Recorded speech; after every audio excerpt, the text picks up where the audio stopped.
नमस्कार, ये आकाशवाणी शिमला है। अब आप पूनम शर्मा से प्रादेशिक समाचार सुनिए। आज के मुख्य समाचार। प्रधानमंत्री ने देश में टीबी के मामलों में कमी पर जताई प्रसन्नता, कहा टीबी मुक्त भारत की दिशा में काम करती रहेगी सरकार। राज्य सरकार जल्द शुरू करेगी मुख्यमंत्री सुख शिक्षा योजना, पात्र बच्चों की शिक्षा व कल्याण के लिए दी जाएगी वित्तीय सहायता। संगठनात्मक चुनावों पर चर्चा को लेकर भाजपा की कल सुंदरनगर में होगी बैठक। प्रदेश में पार्टी के सभी बड़े नेता लेंगे भाग। और प्रदेश में हर्षोल्लास से मनाया गया भाई दूज का पर्व। अब समाचार विस्तार से। प्रधानमंत्री नरेंद्र मोदी ने कहा है कि टीबी के मामलों में कमी भारत के समर्पित और अभिनव प्रयासों का परिणाम है।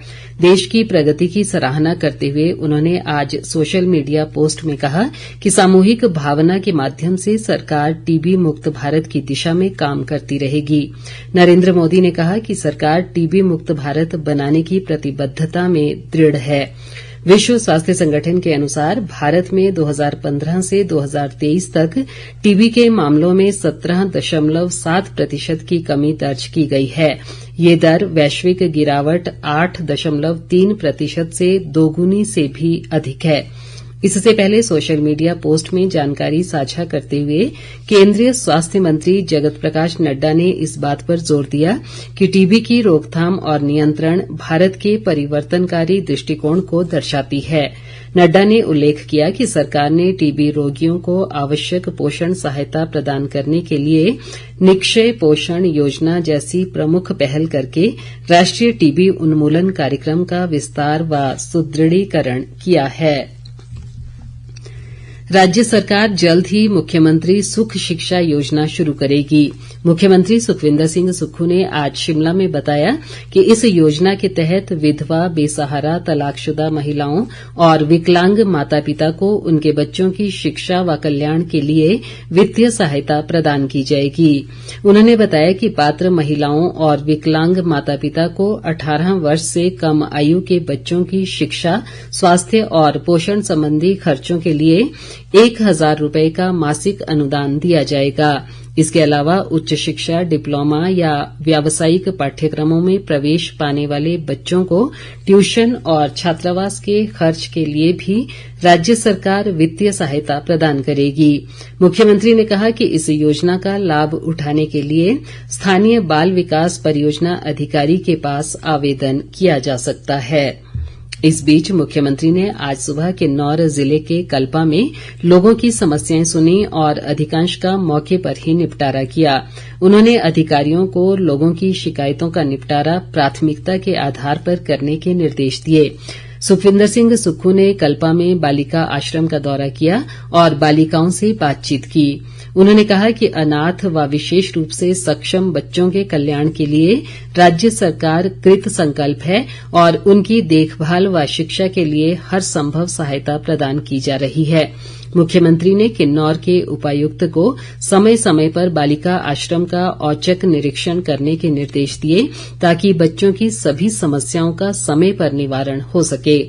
उन्होंने आश्रम की प्रत्येक बालिका को दिवाली के उपहार के रूप में 25-25 हजार रुपए देने का ऐलान किया। मुख्यमंत्री ने बालिकाओं को ट्रैक सूट भी भेंट किए। बाद में सुखविंदर सिंह सुक्खू ने कल्पा में बौद्ध मंदिर के दर्शन भी किए। जनजातीय विकास मंत्री जगत सिंह नेगी भी इस मौके मौजूद रहे। इस दौरान कल रात किन्नौर महोत्सव की अंतिम सांस्कृतिक संध्या में मुख्यमंत्री ने मुख्य अतिथि के रूप में शिरकत की। उन्होंने कहा कि किन्नौर में जल्द ही एक हेलीपोर्ट का निर्माण किया जाएगा और युवाओं को खेलों की ओर आकर्षित करने के लिए रिकांगपिओ में 28 करोड़ रुपए की लागत से खेल परिसर का निर्माण करवाया जा रहा है। मुख्यमंत्री ने कहा कि राज्य सरकार टापरी में जियो थर्मल तकनीक से विश्व के पहले नियंत्रित वातावरण भंडारण यानी सीए स्टोर का निर्माण कर रही है। इसके लिए आइसलैंड व राज्य सरकार के बीच एक समझौता हुआ है। सुखविंदर सिंह सुक्खू ने बताया कि निगुलसरी में भूस्खलन के कारण अधिकतम समय सड़क यातायात के लिए अवरूद्ध रहती है और रिकांगपिओ के लिए वैकल्पिक सड़क के निर्माण को लेकर राज्य सरकार ने 5 करोड़ रुपए का प्रावधान किया है। उन्होंने कहा कि रिकांगपिओ अस्पताल में डॉक्टरों व अन्य स्टाफ के खाली पदों को प्राथमिकता के आधार पर भरा जाएगा।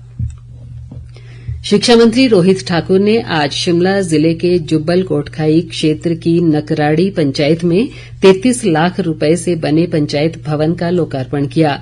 उन्होंने जुब्बल पुलिस द्वारा आयोजित नशा जागरूकता कैंप और वॉलीबॉल व बैडमिंटन प्रतियोगिता के समापन समारोह में भी शिरकत की। रोहित ठाकुर ने कहा कि क्षेत्र में पेयजल आपूर्ति को सुदृढ़ करने के लिए एक बड़ी परियोजना पर काम किया जा रहा है जो अगले वर्ष मई तक बनकर तैयार होगी। इस परियोजना पर 38 करोड़ रुपए की लागत आएगी और इससे इलाके की 28 पंचायतें लाभान्वित होंगी। शिक्षा मंत्री ने जखोट गांव में 10 लाख रुपए से बनने वाले सामुदायिक भवन की आधारशिला भी रखी। भाजपा के संगठनात्मक चुनावों को लेकर पार्टी की एक बैठक कल मंडी जिले के सुंदरनगर में होगी।